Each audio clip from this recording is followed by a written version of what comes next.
so talk about seeking God. That's the message I got. So I guess I'll start with Thanksgiving poem that I'm in another Bible study, and that was like the assignment they gave us. So Did you write one or to read? To write a either a poem or a short story about thanking God for Thanksgiving. Oh. You know, So seeking God is double E or? double E. Yeah. Seeking God. So I'll start with that. It's just thank God. It's so I wrote this yesterday. Omnipotent, but still content to hear me vent in ignorance, accepting me with all my flaws.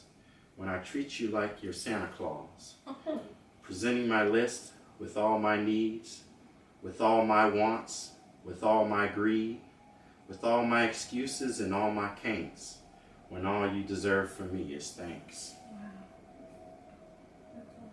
Thank you. All right, so lesson is seeking God. So we're going to cover that. And we'll start in an unlikely place in Job. So we'll read the first chapter of Job, and then speak to a perspective of it. Get into a new perspective of it. So let's see, 22 verses. I guess I'll read it. So I'll read it. Start off. What was it? Job what? Job 1. Job. I'm going to read Job 1. In the land of Uz, there was a man whose name was Job. This man was blameless and upright. He feared God and shunned evil. He had 7 sons and 3 daughters, and he owned 7,000 sheep, 3,000 camels, 500 yoke of oxen, and 500 donkeys, and had a large number of servants. He was the greatest man among all the people of the East. His sons used to hold feasts in their homes on their birthdays, and they would invite their 3 sisters to eat and drink with them. When a period of feasting had run its course, Job would make arrangements for them to be purified. Early in the morning, he would sacrifice a burnt offering for each of them, thinking, perhaps my children have sinned and cursed in their hearts. This was Job's regular custom. One day, the angels came to present themselves before the Lord, and Satan also came with them. The Lord said to Satan, where have you come from? Satan answered the Lord, from roaming through the earth, going back and forth. Then he said to Satan, have you considered my servant Job? There is no one like him. He is blameless and upright, a man who fears God and shuns evil. Does Job fear God for nothing? Satan replied. Have you not put a hedge around him and his household and everything he has? You have blessed the works of his hands, so that his flock and herds are spread throughout the land. But now stretch out your hand and strike everything he has, and he will surely curse your face. The Lord said to Satan, very well, with everything he has in your power, but on the man himself do not lay a finger. Then Satan went out from the presence of the Lord. One day when Job's son and daughters were feasting and drinking wine in the oldest brother's house, a messenger came to Job and said, the oxen were plowing and the donkeys were grazing nearby. Verse 15. And the Scythians attacked and made off with them. They put the servants to the sword, and I am the only one who has escaped to tell you. While he was still speaking, another messenger came and said, the fire of God fell from heaven and burned up the sheep and servants, and I am the only one who has escaped to tell you. While he was speaking, another messenger came in and said, the Chaldeans formed 3 raiding parties and swept down on your camels and made off with them. They put the servants to the sword, and I am the only one who has escaped to tell you. It's a rough day. While he was still speaking, yet another messenger came and said, your sons and daughters were feasting and drinking wine in the oldest brother's house, when suddenly a mighty wind swept in the desert and struck the 4 corners of the house. It collapsed on them, and they are dead. And I am the only one who has escaped to tell you. At this, Job got up and tore his robe and shaved his head. Then he fell to the ground in worship and said, naked I came from my mother's womb, and naked I will depart. The Lord gave, and the Lord taketh away. May the name of the Lord be praised. In all this, Job did not sin by charging God with wrongdoing. Let's see. So what are some thoughts that come to you after reading Job? That end part kind of stood out for me, where it said, in all this he did not sin. So he went through so much, and you would think that he would feel like he had the right to say, God, you're messed up, and I'm mad at you, or because of this, I'm going to go through this. I'm going to go sin this way. But he didn't. You know? He went through a lot. Yeah, So he just went kind through of it like, all at the same time. Yeah, he didn't get, he could have been bitter or complained and stuff, but, What stood out to me right away is that where it says, naked I came from my mother's womb, and naked shall I return there. The Lord gave, and the Lord has taken away. Blessed the name of the Lord. Yeah. Yeah. So you It does touch because when I barely turned 17, I had babies, and she died when she was 2 months old. You probably heard this before, but that's how I felt. That's how I felt, that he gave it to me and he took it. And so, yeah, praise the Lord.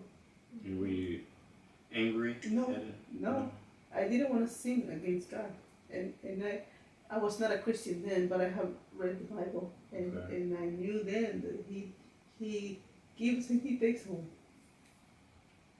That's true. So, just as I took it that time, I would like to be ready for anything now in life, anything that comes and attack us, or we couldn't do what Job went through. I read this book, and I don't know how he did it. It was all his kids and his wives telling him why you worship your God and all that. Right. And so every time my mother or my sisters are going through something, I tell them to read that book. To remind us that how good we have it.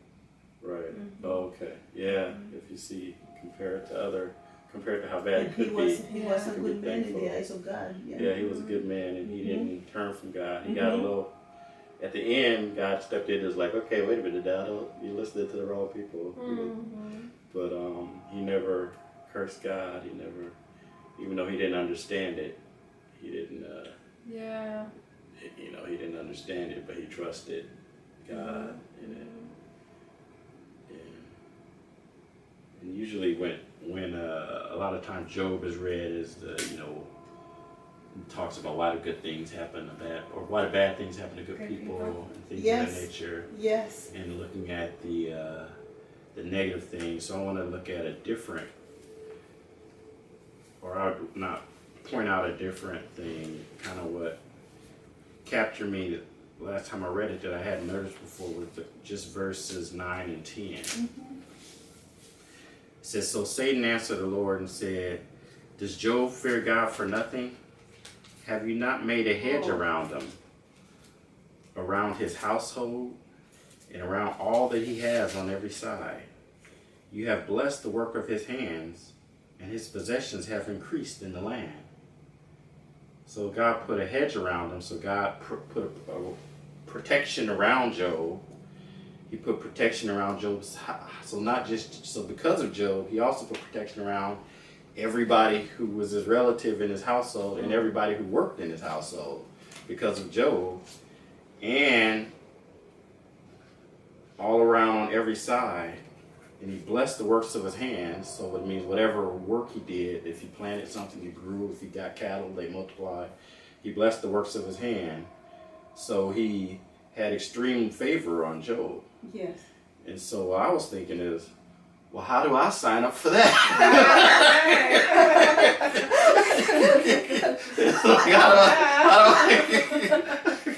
I want to get on that program. So I looked through the Bible and see what promises there are, what type of things you had, and a few areas stood out to me. So we'll read a few verses. It's scary though, because he was so blessed and he was taken so high, That's how my brother says. Whatever rises, the higher the higher the fall, right, or whatever. But he was brought back. Yes. He was brought back even higher. Yeah, you have to have faith, though. You have to have faith. To We have to have faith. Well, maybe to get there in the first place in that way. I mean, you can do it through the world, but to have it kind of seem like no matter what he does, he was going to be faithful, or not faithful, but also blessed and prosperous. So let's see. So I'll give you a couple verses. I'll read Matthew 7:7. So you read Psalms 34:10.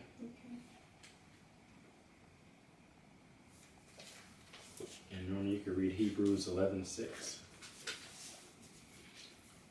So I'll start with Matthew 7 and 8.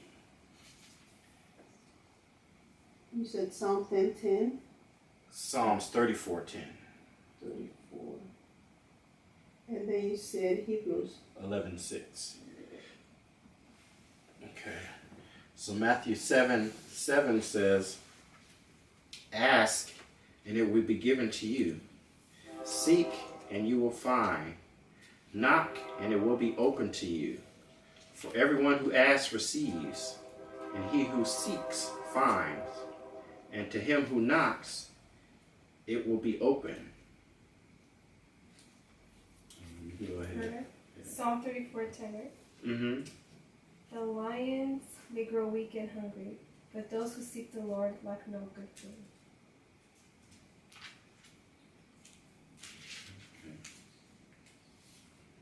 Hebrews 11:6. Yes.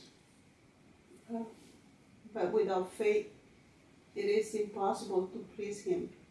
For he who comes to God must believe that He is, and that He is a rewarder of those who diligently seek Him. Right. So in Hebrews 11, it says that He's a rewarder of those who diligently seek Him. Psalm 34:10 says, "Those who seek the Lord lack no good thing." And Matthew 7:7 says, "You seek and you will find, knock and the door will be open to you." So it seems like seeking the Lord is pretty important, or it'll be pretty helpful for you. It's not necessarily, well, yeah, it'll be pretty helpful. So it's seeking God. So that's kind of one of those churchy terms, seeking God. It's like, what does seeking God mean to you guys? I think seeking God and talking to Him in prayer, because I think a lot of the time I could complain about, why don't I have joy, or why do I get frustrated at work, why get it, I wish I had peace, but a lot of the time it's because I haven't spent time with God. Because when I do, I approach the same situations differently, because I have the presence of God and I walk in the Spirit. When I don't walk in the Spirit, I complain because I experience things differently when I'm not in the Spirit. So for me, seeking God is spending time one-on-one with God, slowing down to spend time with Him, and being filled by Him and not me. Seeking God is trying to have a relationship with Him. It's not easy. But I try in the morning and I try in the evening before I go to bed. And I'm one of those that also sometimes I'm guilty that, I do my prayer real quick and then I go to sleep or I go to work.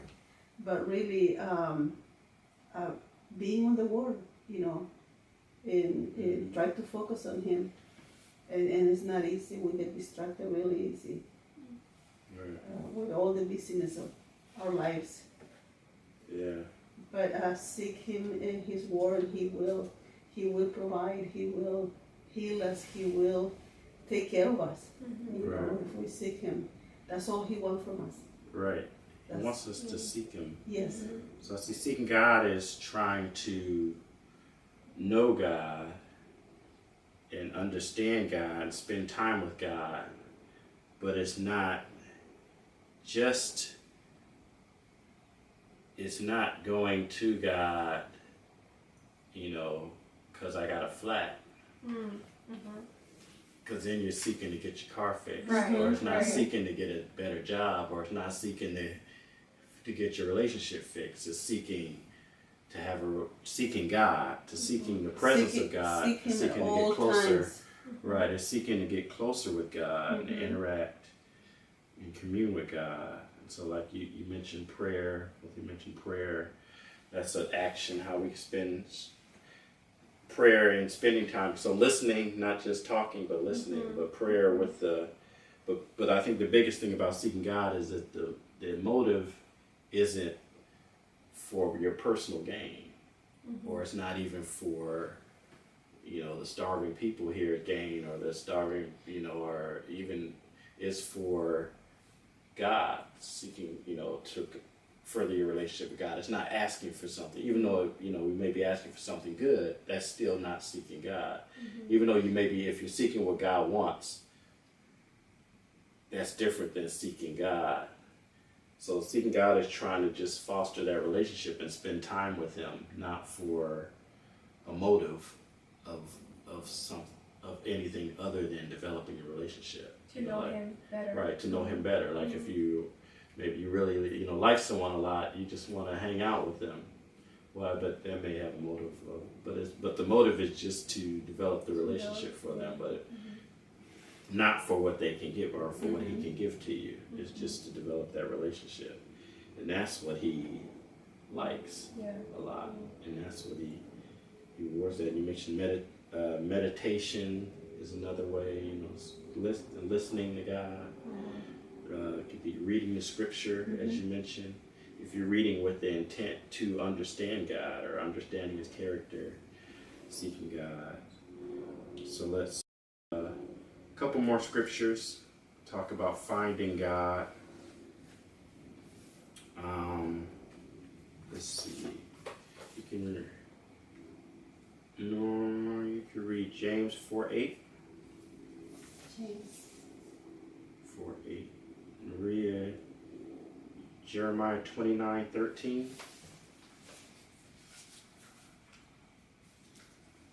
And I'll read Proverbs 8:17.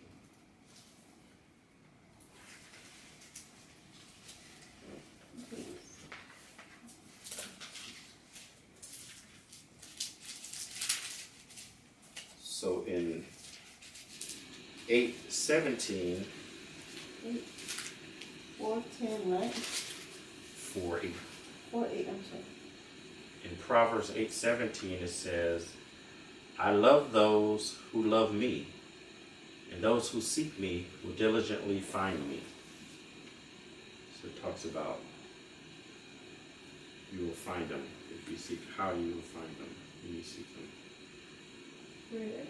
Yes. Jeremiah 29:13 says, you will seek me and find me when you seek me with all your heart. So that's how you'll find them. If you're seeking with all your heart, then you'll find them. James 4:8. And above all things, have fervent love for one another, and for love will cover a multitude of sins. Oh my goodness, that's good. Okay. That's James 4:8? Yeah. Okay. No, You're I'm in sorry. 1 Peter. 5. You're in Peter. I found James. It's here. I'm sorry. Wait. That's That was good. It was a good one. Yes. Yes. Wait. Okay. I'm sorry. Draw near to God, and He will draw near to you. Cleanse your hands, you sinners, and purify your hearts, and double-minded. So you draw near to God and He'll draw to you. And purifying your heart, because impurity will distance you from God. So we have to. And then two more I'll read about obeying God as well. Psalms 119:2 says, "Blessed are they who keep his statutes and seek him with all their heart." So those are blessed. Matthew 6:3 says, "But seek first his kingdom and his righteousness, and all these things will be added to you."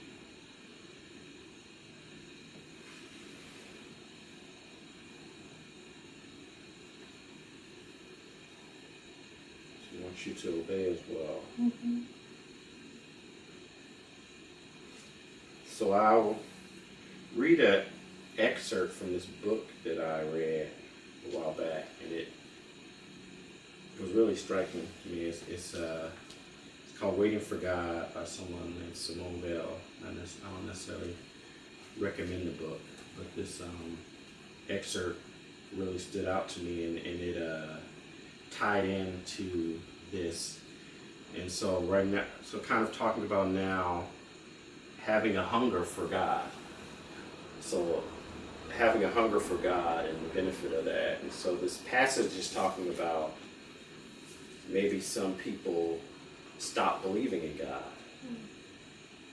So it's talking about people that may have stopped believing in God, but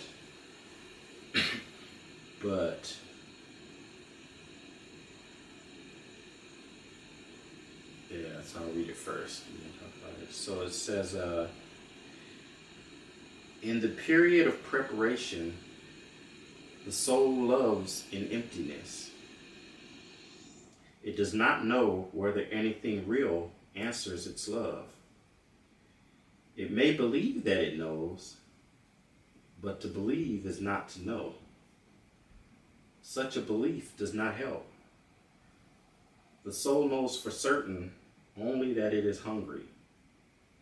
The important thing is that it announces its hunger by crying. A child does not stop crying if we suggest that perhaps there is no bread. It goes on crying just the same.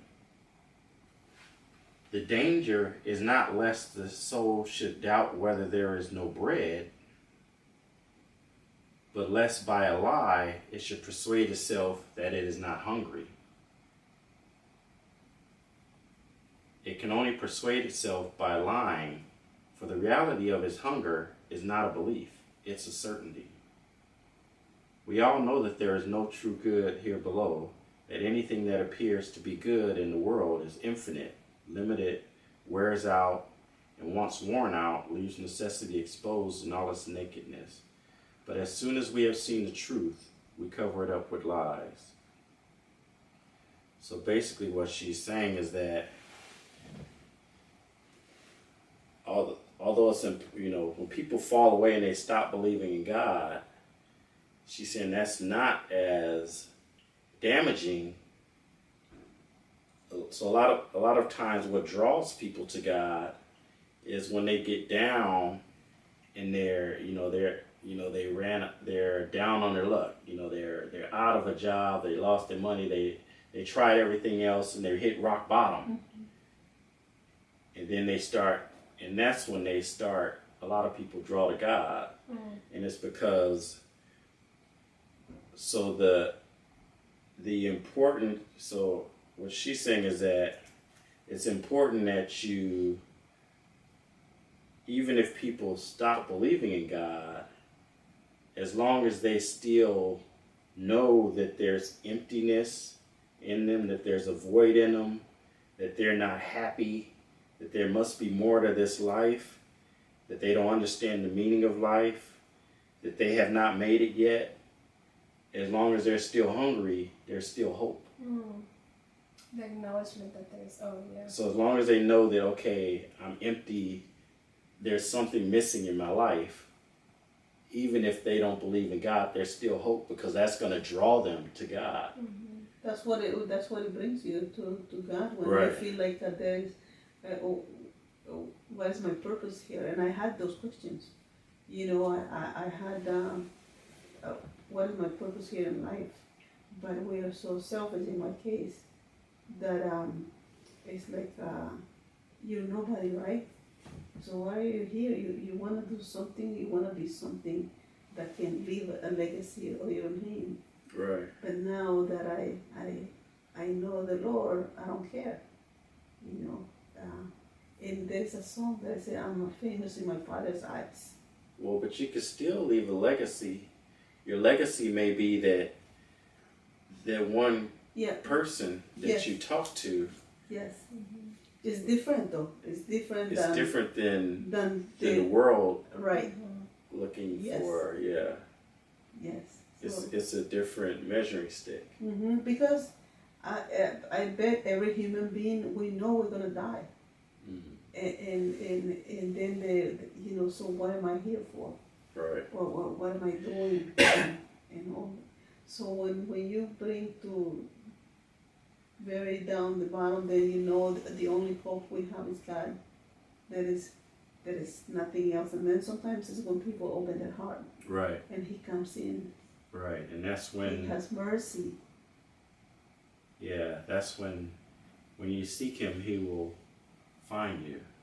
So when you're hungry, when you know that there's more, or when you want more, then there's still hope. But what's bad then is when you aren't hungry anymore. So that's why the Bible says it's harder for a rich man to get to heaven than, because once you get to a position where you don't when you aren't hungry, when you aren't empty, when you don't feel I need something else. So when you're satisfied and successful in the world's eyes, you might say, I made it. I don't need anything else. And that's when it's hard. That's when you don't have a hunger for God unless you intentionally even though they're empty, and they know what is their meaning in life or make a difference. Even they're empty, their money leads them to corruption and to other stuff. So. Well, the thing is, because whether it's money, it's like once you get money, and because you're thinking, okay, money is the key to my happiness. All of these problems are because I don't have money, and then you get the money, like the celebrities, and now they're still empty. And they're still unhappy. So it's okay, now I need maybe some drugs. And so now that's why they get, celebrities on drugs. You say, well, how could they throw away their money? How could they? Because it's like all your life you've been saying, well, if I only have money, that the money is the reason, I'm fine. I'm, a great and everything. But the lack of money is what's keeping everything from being perfect. Now you get money. Now you don't have anything else to blame it on. Now you don't have any hope. It's like, if I had money, I'll be happy. Now you got money and you're unhappy. Now it's like, oh, well, now what? Because all your life you've been lying to yourself, telling you that, or the world told you that this is what you needed, and now you got it, and you're not happy. So now that's when some people get hopeless, and that's when you turn to drugs and turn to other things, because it's like, okay, there's no hope.